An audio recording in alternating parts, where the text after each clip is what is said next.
In 2019, which was of course the last year when the world kept normal statistics, almost 40 million tourists came to Thailand.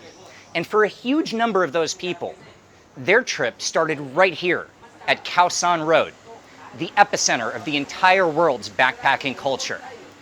Those tourists came here for adventure. They came to see paradise. And they came here for Bangkok's famous Pad Thai. Pad Thai. Pad Thai. Pad Thai. Let's dig in because I'm absolutely starving. I haven't eaten enough Thai food in the last 2 months. Pad Thai is Thailand's national dish. It's the first thing most people think about when they land in Bangkok. And here in the city center, there's no shortage of options. But something about it doesn't really sit right. Outside of the hostel and bar district, Pad Thai just kind of disappears. In the rest of the country, every street might be lined with Isan restaurants and curry counters, but no Pad Thai. And when it is found on a menu somewhere, it feels kind of out of place.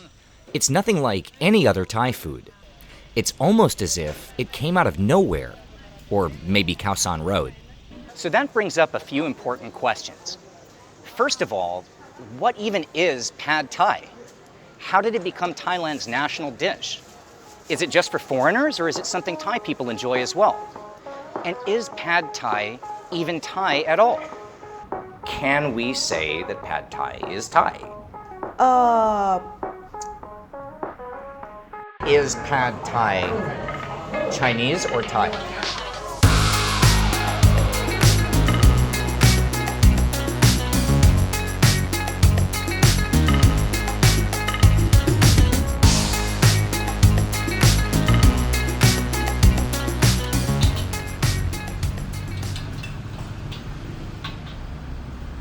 This is a place called Yod Pad Thai. It's just a couple of blocks from my home.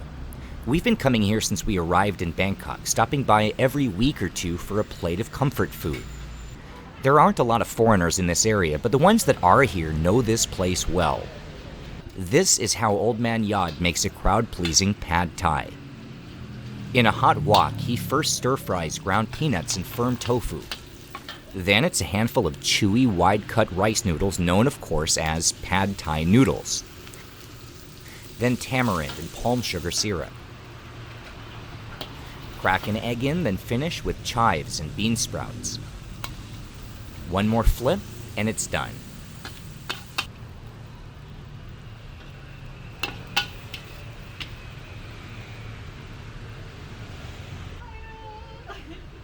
It's sweet and sour, soft and crunchy. This is a totally unique dish, something completely all its own. To begin to understand Pad Thai, you need to understand a little bit about the history of Thailand, specifically in the early part of the 20th century, when this was still called the Kingdom of Siam. Back then, the Western powers were in the process of carving up Southeast Asia, and Siam was surrounded on all sides by Western colonies. Vietnam, Laos, and Cambodia were all part of what was then called French Indochina. Myanmar belonged to the English, and the French and English were at war with the Japanese, who were trying to hold on to their control of post-imperial China against the armies of Mao Zedong. In the middle of all of this was Siam. They tried to form an alliance with the Japanese, but, and this could be a completely separate video all itself, that backfired badly. The Prime Minister of Thailand was a man named Plek Pibun Songkram, known to everyone as Pibun, and he came up with the plan.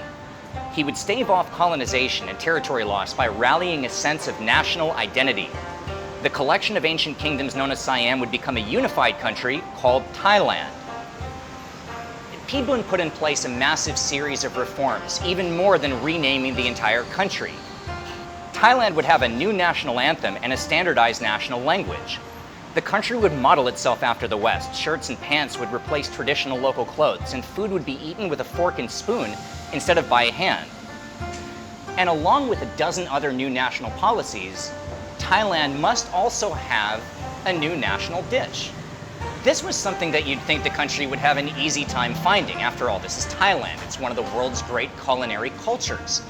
So why would Pibun choose something that seemingly has no background in the country of Thailand?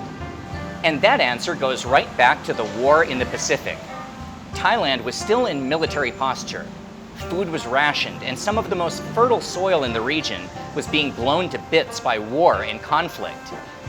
Every logical choice for a national dish based on Thai food was something that's served with rice. And there just simply wasn't enough rice. But if you take rice and you mill it into flour, and you make that rice flour into noodles, it stretches a whole lot further. The Thai national dish would be something made with noodles. Now we're only halfway through the story, but the food's getting cold.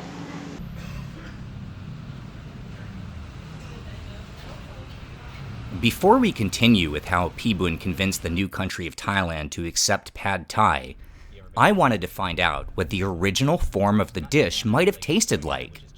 And that meant we had to go back to Khao San Road, where just a few blocks from the main drag, there's a shop house called Pad Thai Nana. Nana is more than a master chef, she's a Pad Thai evangelist. She travels the world teaching chefs in other countries how to make a proper Pad Thai the old-fashioned way. At her place, there's no menu, there's only one option. Just put your name on a list and wait for the next batch.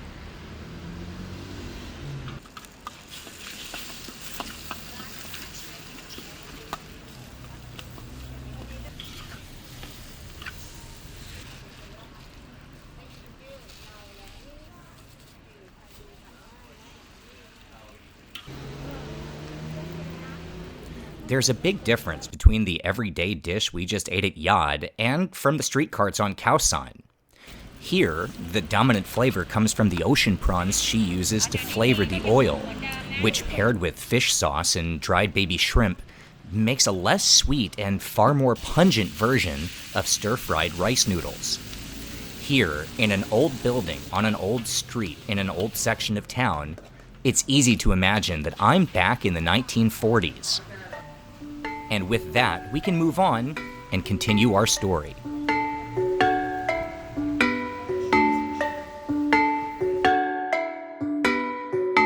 So after Pibun declared Pad Thai the new national dish of Thailand, he put his money where his mouth was, or where everyone's mouth was. The Thai government embarked on a new ad campaign throughout the country using the slogan, "Noodle is your lunch." Recipes for Pad Thai were distributed to hawkers and vendors and cooks all throughout the country. And anybody who wanted to start a Pad Thai street cart could apply with the Thai Ministry of Public Welfare and be given a cart for free. Pad Thai exploded in popularity, pretty much because for quite a long time, that's basically all there was.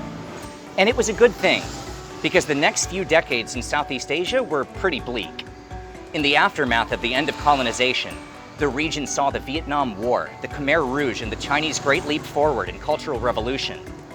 But by the dawn of the 1980s, things were getting better in Southeast Asia. There was no more rice shortage. Thai people rediscovered their old family recipes, and slowly things returned to normal. So normal that tourists started discovering this slice of paradise. And when the Westerners arrived, the old Pad Thai hawkers found a new audience.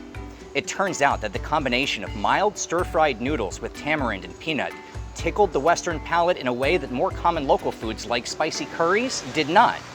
But if Pad Thai started as a government initiative and then became popular with tourists and foreigners, can this dish be considered an authentic taste of Thailand? To answer that question, I've come to one of the best restaurants in Bangkok. This is Kate's Place, a chef's table private kitchen run by Kate Wang Santia, previously of 2 Michelin star Suring and 1-star Canvas. Kate's Place is one of the hardest seats to secure in Bangkok, but everyone can enjoy her phenomenal takes on Thai comfort food at her downstairs bistro, Boonlang. And one of her specialties is Pad Thai.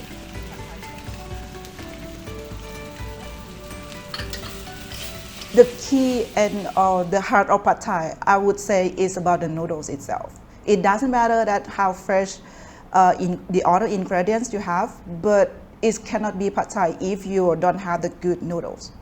Which is in Thailand, we have so many different kinds of noodles, but especially for the noodle to make Pad Thai, that's why we call Pad Thai noodles. Why would you say, in your opinion, do foreigners like this dish? Because we started filming today. I thought, okay, well, if we're going to do an introduction for a video on Pad Thai, we have to start at Khao San Road, because when that's everyone's introduction as a foreigner to Thailand is there. That is the first impression that they get to know the Pad Thai. That's right, Yes, because yeah. you walk down Khao San Road, and it had been a long time since I've been there, but you walk down the street and it's still Pad Thai, Pad Thai, Pad Yep. Thai, Pad Thai, and I think my expectation when I came to Thailand to live here was that I'm going to eat that all the time, and you don't. But still, in the foreigner parts of Bangkok, it's an incredibly popular dish. Why?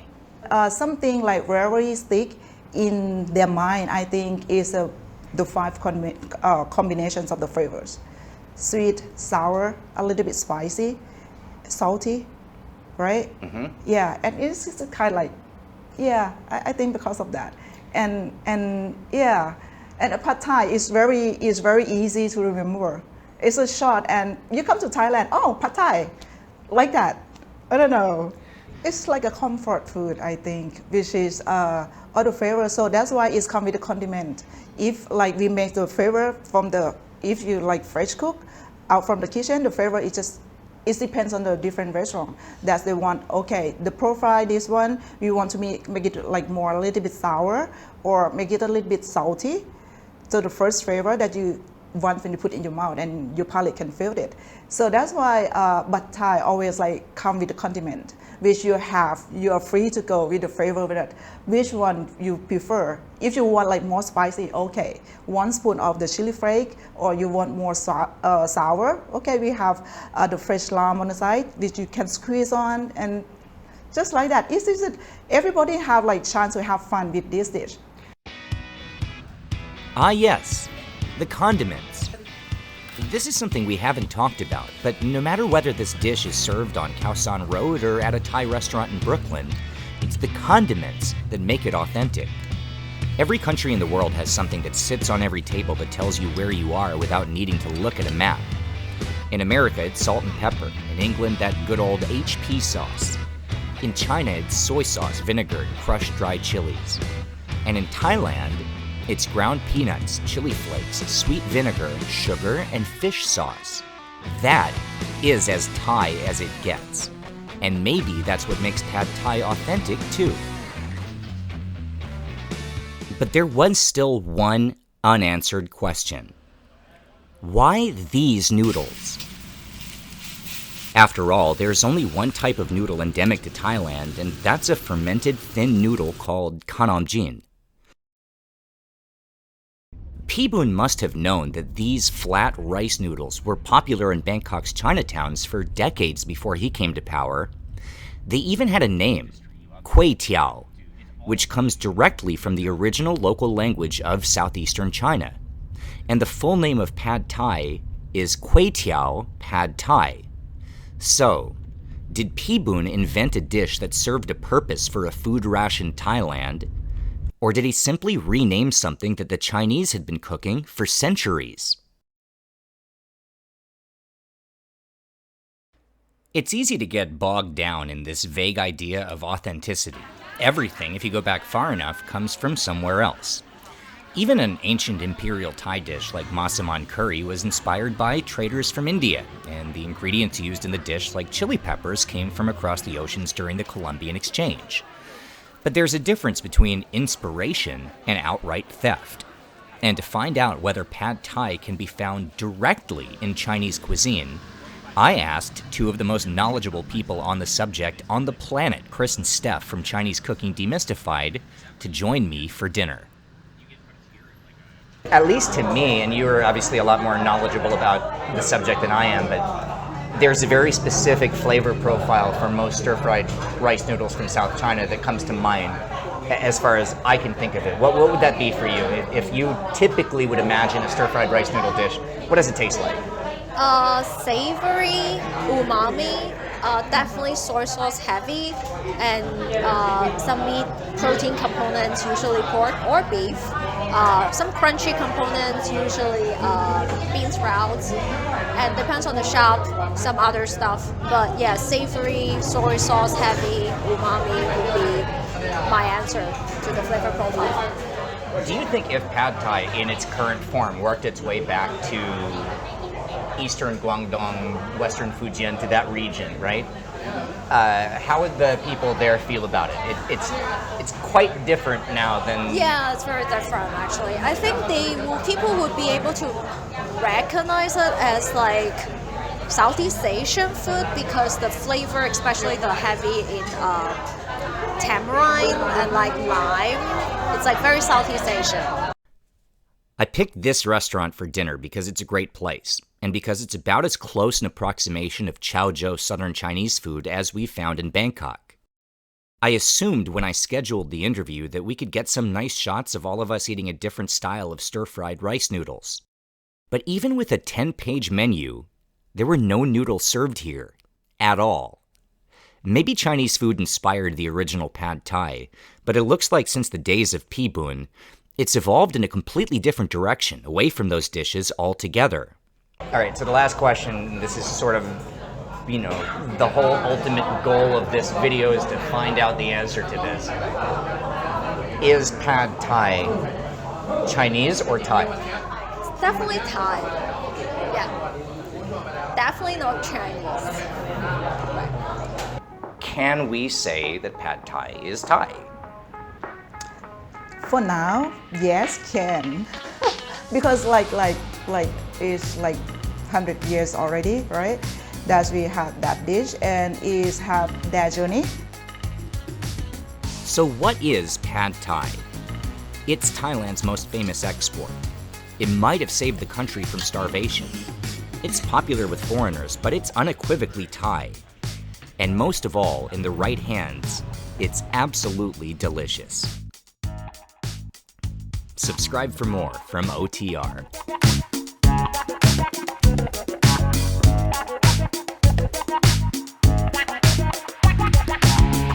So, yeah, the ultimate verdict is that 5 Pad Thais in a lunch is a lot of Pad Thai.